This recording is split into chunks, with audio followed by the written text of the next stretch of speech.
Everyone, welcome to this video. आज की इस वीडियो में हम करने वाले हैं PYQ practice for CSIR NET life science. चलिए वीडियो शुरू करते हैं और जानते हैं आज के इस वीडियो में हम कौन से यूनिट को स्टार्ट करने वाले हैं और कौन से यूनिट के कौन से क्वेश्चंस को हम प्रैक्टिस करने वाले हैं। तो देखिएगा, आज के इस वीडियो में हम करने वाले हैं सीएसआईआर नेट लाइफ साइंस के लिए पीवाईक्यू को प्रैक्टिस, वो भी यूनिट नंबर 3 यानी कि मॉलिक्यूलर बायोलॉजी, जिसको फंडामेंटल बायोलॉजी भी बोलते हैं। और जो पेपर हमारा सितंबर 2022 में हुआ था, जिसको जून 2022 का नाम दिया गया था, वो पेपर हम डिस्कस करने वाले हैं। और जो मॉर्निंग शिफ्ट में हुआ था, तो इस पेपर में जितने भी क्वेश्चन मॉलिक्यूलर बायोलॉजी से आए हैं हम आज करने वाले हैं।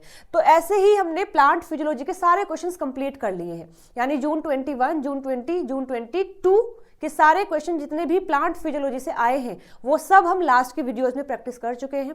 अगर आपने वो वीडियोस नहीं देखी है तो उनका लिंक मैं डिस्क्रिप्शन में दे दूंगी, ठीक है। चलिए स्टार्ट करते हैं अपना ये वाला वीडियो। तो अगर इस पूरे पेपर को एनालाइज किया जाए तो मॉलिक्यूलर बायोलॉजी से इस पेपर में पार्ट बी के अंदर 4 क्वेश्चन आए हुए हैं और पार्ट सी के अंदर टोटल 6 क्वेश्चन आए हुए हैं, ठीक है। और आज की वीडियो में हम करने वाले हैं पार्ट बी के क्वेश्चंस को और नेक्स्ट वीडियो में हम करेंगे पार्ट सी के क्वेश्चंस को। तो बढ़ते हैं अपने पहले क्वेश्चन पर। फर्स्ट क्वेश्चन है क्वेश्चन आईडी 8 से, विच one of the following statement about the recognition of tRNA bye there cognate amino acyl tRNA synthetase is correct. ये क्वेश्चन आया है कि ये जो एंजाइम होता है कैसे टीआरएनए को रिकॉग्नाइज करता है। हम सभी जानते हैं सेल के अंदर जब प्रोटीन की फॉर्मेशन हो रही होती है तो वहां पर अमाइनो एसिड का आना जरूरी है, क्योंकि प्रोटीन बनता ही किससे है? अमाइनो एसिड से बनता है। तो वहां पर अमाइनो एसिड को ले जाने का काम करता है टीआरएनए, इसीलिए हम इसको ट्रांसफर आरएनए बोलते हैं। ये बात तो आपको पता ही होगा। तो हमारे सेल के अंदर जितने भी अमाइनो एसिड्स हैं उन सभी के लिए पर्टिकुलर टीआरएनए होता है। ऐसा नहीं कि किसी भी टीआरएनए से कोई भी अमाइनो एसिड जुड़ जाएगा, हर एक अमाइनो एसिड के लिए स्पेसिफिक टीआरएनए होता है। और ये चेक करना कि उस टीआरएनए पर उसका ही अमाइनो एसिड लगा है, ये काम होता है इस एंजाइम का, अमाइनो एसाइल टीआरएनए सिंथेटेज का। अब ये एंजाइम भी हर एक टीआरएनए के लिए, हर एक अमाइनो एसिड के लिए डिफरेंट होता है। तो यहां पर पूछा है, जैसे देखो इस डायग्राम में भी मैं आपको दिखा सकती हूं, ये जो डायग्राम लगा है ये इस एंजाइम का है जिसको बोलते हैं अमाइनो एसाइल टीआरएनए सिंथेटेज। इसके पास इस तरीके से 2 पॉकेट होती हैं। एक पॉकेट में ये लेकर आता है अमाइनो एसिड को और दूसरे पॉकेट में ये लेकर आता है टीआरएनए को। दोनों को चेक करता है कि क्या वो सेम टीआरएनए है जो इसके लिए चाहिए या फिर क्या वो सेम अमाइनो एसिड है जो इसके लिए चाहिए। दोनों को चेक करता है। चेक करने के बाद सब कुछ अगर ठीक हो जाता है तो फिर ये अमाइनो एसिड को टीआरएनए से बाइंड कर देता है और यहां पर ट्रांसफर कर देता है जहां प्रोटीन की फॉर्मेशन हो रही होती है। तो ये काम है इस एंजाइम का। और क्वेश्चन में पूछा है कि ये एंजाइम कैसे इस टीआरएनए को रिकॉग्नाइज करता है कि ये सही है या गलत है।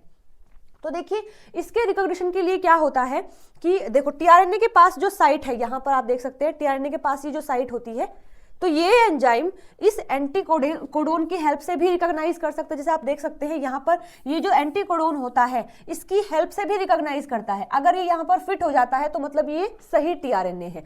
कुछ सीक्वेंस यहाँ पर होते हैं, कुछ सीक्वेंस यहाँ पर होते हैं, इससे भी रिकॉग्नाइज करता है कि ये टीआरएनए सही है या गलत है। और कुछ बेस पेयर्स यहाँ पर होते हैं जिससे ये रिकॉग्नाइज कर पाता है कि ये टीआरएनए सही है या नहीं है।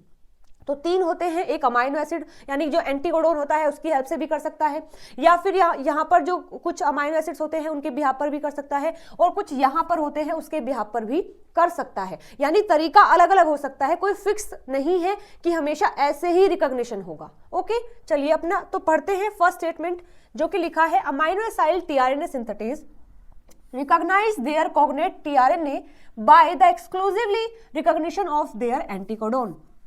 ये स्टेटमेंट गलत हो जाएगा। क्यों? क्योंकि यहाँ पर ये वर्ड दिया है दैट इज एक्सक्लूसिवली, यानी कि हमेशा ये जो एंजाइम होता है अपने टीआरएनए को उसका एंटीकोडोन से ही रिकॉग्नाइज करता है हमेशा।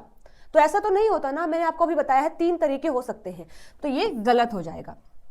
Amino acyl tRNA synthetase recognize their cognate tRNA by the recognition of their anticodon in some tRNA only। ये सही हो सकता है क्योंकि एक जनरलाइज स्टेटमेंट है कि कुछ टीआरएनए कैसे रिकॉग्नाइज हो सकते हैं with the help of their anticodon. तो ये बात सही है कि कुछ टीआरएनए ऐसे भी रिकॉग्नाइज हो सकते हैं।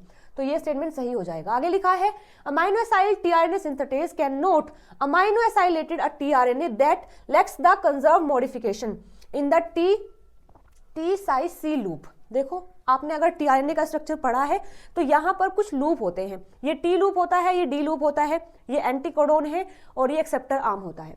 तो यहाँ पर कहा है कि ये जो एंजाइम होता है यहाँ अमाइनो एसिड को नहीं जोड़ पाता है अगर इसका ये वाला जो डोमेन है कंजर्व नहीं है।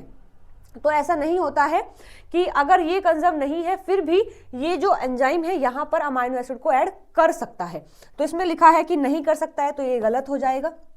इसके बाद amino acyl tRNA synthesis can not amino acylate a tRNA that lack the conserve modification in the DHU loop, यानी कि ये जो डी लूप होता है, अब यहाँ का ना देकर इसमें ये पूछ लिया है कि यहाँ अमाइनो एसिड नहीं ऐड होगा अगर टीआरएनए का ये जो डोमेन है कंजर्व नहीं है। तो ये स्टेटमेंट भी गलत है, ऐसा नहीं होता है। हालांकि इन दोनों स्टेटमेंट का जो प्रूफ है वो मुझे नहीं मिला है, बुक से मैंने कई बार सर्च किया है, गूगल पर भी सर्च किया है, कोई इसका जो सॉलिड प्रूफ है वो नहीं मिला है। लेकिन इस क्वेश्चन के बिहाफ पर अगर मैं देखती हूँ एक स्टेटमेंट सही है, वो सही ये है, तो ये बाकी तीनों गलत ही है। इस बिहाफ पर मैं आपको बता रही हूँ कि यहाँ अमाइनो एसिड की अटैचमेंट के लिए इन दोनों का कंजर्व होना जरूरी नहीं है।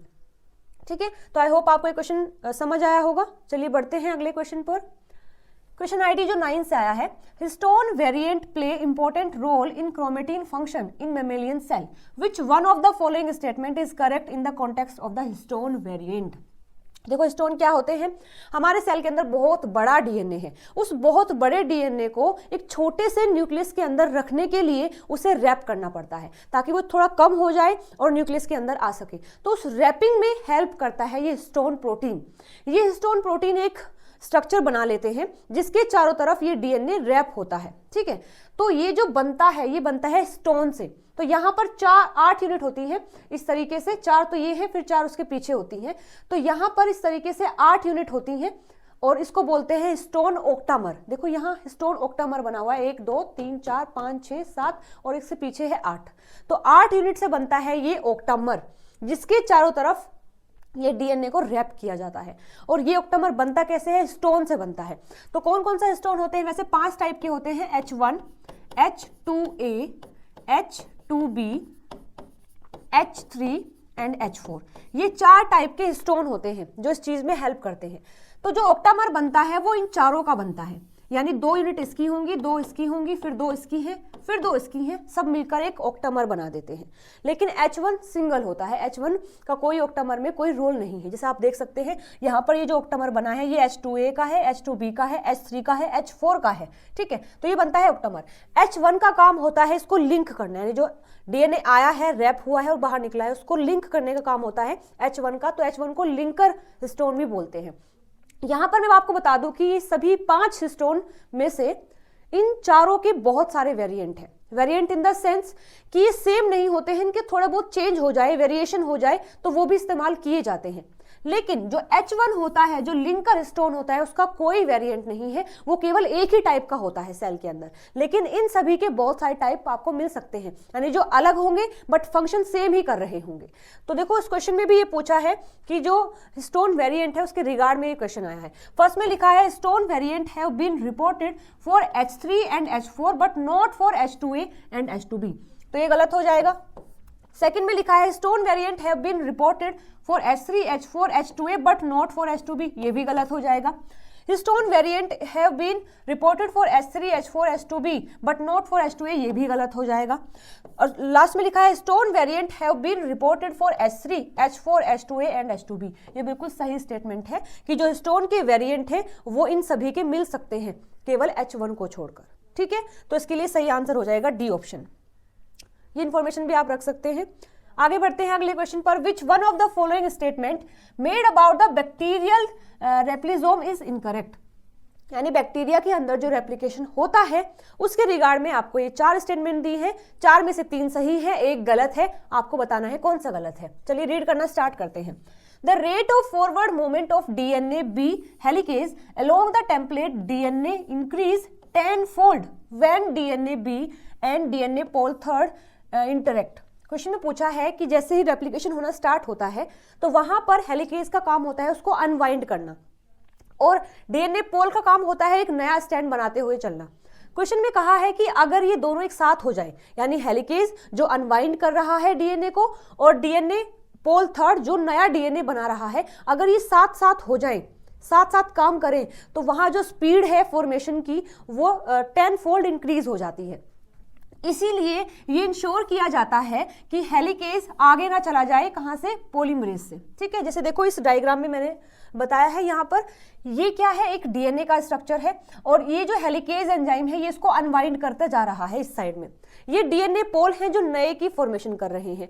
तो क्वेश्चन में लिखा है कि अगर ये दोनों साथ साथ हो जाते हैं तो स्पीड बहुत ज्यादा बढ़ जाती है और ये अच्छे से काम करते हैं। तो इसलिए ये इंश्योर किया जाता है कि ये हेलिकेज आगे ना चला जाए, क्योंकि अगर ये आगे चला गया तो दोनों साथ में नहीं हो पाएंगे, दोनों साथ में नहीं होंगे तो स्पीड अच्छी नहीं होगी। तो ये बात बिल्कुल सही है, ऐसा ही होता है। अगर ये साथ में होते हैं तो ये स्पीडली वर्क करते हैं, इसीलिए ये इंश्योर किया जाता है कि ये आगे ना चला जाए। तो ये स्टेटमेंट बिल्कुल सही है। बी में लिखा है the transient interaction of the primase with the helicase allow activation of primase activity by 1000 fold promoting RNA primer synthesis. यहां पर कहा है ट्रांजिएंट इंटरेक्शन का मतलब होता है प्रोटीन प्रोटीन का इंटरेक्शन, यानी एक प्रोटीन का किसी दूसरे प्रोटीन के साथ में इंटरेक्शन को हम बोलते हैं ट्रांजिएंट इंटरेक्शन। और यहाँ किस किस की बात की है, प्राइमेज की जो प्राइमर की सिंथेसिस करता है और हेलिकेज की जो अनवाइंड करता है। तो लिखा है अगर ये दोनों इंटरेक्शन कर लेते हैं, साथ में आ जाते हैं, तो प्राइमर बनने की जो मतलब की स्पीड है जिससे कि जो प्राइमेज होता है वो एक्टिव हो जाता है, कितने फोल्ड, 1000 टाइम मोर एक्टिव हो जाता है ये प्राइमेज यदि वो हेलिकेज से बाइंड कर ले तो, एंड प्रोमोट करता है आरएनए प्राइमर की सिंथेसिस को। तो देखिए ये पॉइंट भी बिल्कुल सही है। यहाँ पर आप देख सकते हैं ये है हेलिकेज जो डीएनए को अनबाइंड कर रहा है, और यहाँ पर आप ये देख सकते हैं ये है डीएनए जी जिसको प्राइमेज भी कहते हैं, जो प्राइमर की सिंथेसिस करता है, जो रेप्लिकेशन के लिए बहुत जरूरी है। तो अगर ये दोनों साथ में आ जाते हैं तो इस साथ में होने के कारण ये जो प्राइमेज है ये एक्टिव हो जाता है 1000 टाइम और फिर बहुत स्पीडली प्राइमर की सिंथेसिस करता है। तो ये बात भी बिल्कुल सही है कि दोनों अगर मिल जाते हैं तो इनका काम अच्छा होता है। तो ये स्टेटमेंट भी बिल्कुल सही है। सी में लिखा है the length of Okazaki fragment is typically restricted to 1000 to 2000 nucleotides, यानी बैक्टीरिया के अंदर, प्रोकैरियोट्स के अंदर जो ओकाजाकी फ्रेगमेंट बनता है उसकी लेंथ जो है 1000 से 2000 तक ही रेस्ट्रिक्टेड होती है, उसके बाद नया बनना स्टार्ट हो जाता है। तो ये बात भी बिल्कुल सही है। यहाँ पर हम जानते हैं दो स्ट्रैंड होते हैं, एक होता है लीडिंग, एक होता है लैगिंग। लैगिंग में बनते हैं ओकाजाकी फ्रेगमेंट, यानी फ्रेगमेंट में बनता है कंप्लीट डीएनए। तो ये जो एक फ्रेगमेंट होता है इसकी लेंथ 1000 से 2000 तक ही होती है। जैसे ही इसकी लेंथ इतनी हो जाती है उसके बाद फिर नया बनना स्टार्ट हो जाता है। तो ये बात बिल्कुल सही है, प्रोकैरियोट्स में ऐसा ही होता है। जबकि यूकैरियोट्स की अगर बात करें तो वहां पर ओकाजाकी फ्रेगमेंट का जो लेंथ है वो लगभग 100 से 200 न्यूक्लियोटाइड होता है, but in the case of prokaryote ये 1000 से 2000 तक होता है। तो ये स्टेटमेंट भी बिल्कुल सही दिया हुआ है। डी में लिखा है the E coli oriC carries repeat of 2 sequence motif, यानी कि जो इकोलाई में जब रेप्लिकेशन होता है तो वहां पर एक साइट होती है ओराई सी, उसमें 2 मोटिफ होते हैं, एक होता है 9 मर का रिपीट और एक होता है 13 मर का रिपीट। किधर है, यस 13 मर का रिपीट है। इसने बताया है कि 9 मर का जो रिपीट होता है वहां पर तो क्या होगा, ओरिजिन होगा और वो सिंगल स्टैंडर्ड होगा, यानी 9 मर तो क्या होगा, अनवाइंड होगा, और 13 मर पर आकर ये जो डीएनए इनिशिएटर प्रोटीन है ये बाइंड होता है। तो देखो इस स्टेटमेंट में उल्टा किया हुआ है, मतलब जो 13 का बताया है वो 9 का होता है, जो 9 का बताया है वो 13 का होता है। जैसे देखो इस डायग्राम में यहाँ पर ये ओराई सी है बैक्टीरिया के लिए, इस ओराई सी में 2 मोटिफ होते हैं, एक 13 बेस पेयर का होता है, ये 13 बेस पेयर का है यहाँ तक, और ये 19 बेस पेयर का है। तो होता क्या है कि यहाँ पर ये 90 जो 13 मर है ये तो सेम ऐसे ही रहता है, और ये जो 9 मर है इससे बाइंड करता है ये डीएनए, जो जिसको हम बोलते हैं इनिशिएटर प्रोटीन, यानी डीएनए ए जो होता है वो बाइंड करता है किससे, 9 से, और अनबाइंड होना कौन स्टार्ट करता है, 13। आप देख सकते हैं 9 से कौन बाइंड किया है, ये डीएनए ए, और ओपन किसका हुआ है, यानी ओपन कौन हुआ है, 13 हुआ है। लेकिन यहाँ पर उल्टा दिया हुआ है, देखो लिखा है कि जो 9 मर है वो ओपन होता है, यानी सिंगल स्टैंडर्ड का मतलब ओपन होना, और 13 मर क्या होता है, इससे डीएनए बाइंड करता है। तो ये गलत हो जाएगा, ऐसा नहीं होता है, ये उल्टा दिया हुआ है। और उसमें पूछा भी क्या है, इनकरेक्ट स्टेटमेंट, तो इसके लिए सही आंसर हो जाएगा 4th। आगे देखिए नेक्स्ट क्वेश्चन है which of the options correctly match the protein involved in transcription। इसमें कहा है, आपको कॉलम 1 में दिया है ट्रांसक्रिप्शन फैक्टर जो ट्रांसक्रिप्शन में हेल्प करते हैं, और यहाँ इनका डोमेन दिया हुआ है। आपको पता है डोमेन क्या होता है, डोमेन प्रोटीन का वो पार्ट होता है जो स्पेसिफिक काम के लिए होता है। तो इसमें कहा है कि ट्रांसक्रिप्शन फैक्टर जो है प्रोटीन से बनते हैं ये सभी, उनका स्पेसिफिक डोमेन क्या है, उस डोमेन में उनका अरेंजमेंट कैसा है, यानी कौन सी स्ट्रक्चर है, ये पूछा हुआ है। तो देखो मैं आपको बता दूं, यहां पर जो क्रो होता है इसके पास होता है HTH यानी हेलिक्स टर्न हेलिक्स। मायो डी जो होता है उसके पास होता है हेलिक्स लूप हेलिक्स। जुन जो होता है ट्रांसक्रिप्शन फैक्टर उसके पास ल्यूसिन जीपर होता है। ट्रांसक्रिप्शन फैक्टर थर्ड ए उसके पास जिंक फिंगर होता है। तो ये बात तो आपको याद ही करनी होगी, इसमें समझाने का कुछ भी नहीं है, आपको याद होगा तो आप ये क्वेश्चन कर लेंगे। तो देखिए क्रो में क्या होता है, हेलिक्स टर्न हेलिक्स होता है, यानी डी का क्या हो जाएगा, फर्स्ट हो जाएगा। तो डी का फर्स्ट देखो केवल एक ही ऑप्शन में दिया हुआ है, फोर्थ वाले में, है ना। चलिए आगे देखते हैं। जो ट्रांसक्रिप्शन फैक्टर थर्ड ए है उसमें क्या होता है, जिंक फिंगर, यानी ए का क्या है, सेकंड है, ए का सेकंड है, बिल्कुल सही। जो मायो डी होता है उसमें होता है हेलिक्स लूप हेलिक्स, यानी बी का क्या है, थर्ड है, बिल्कुल सही। और जून का क्या हो जाएगा, ल्यूसिन जीपर, यानी फोर्थ। तो इसके लिए सही आंसर हो जाएगा फोर्थ ऑप्शन। आप इनको लर्न कर सकते हैं। तो आज की इस वीडियो में इतना ही। हमारे मॉलिक्यूलर बायोलॉजी से इस पेपर में 4 क्वेश्चन आए थे, चारों हम डिस्कस कर चुके हैं। आई होप आपको वीडियो पसंद आई होगी, अगर आई है तो लाइक शेयर सब्सक्राइब जरूर से कर देना। Thank you.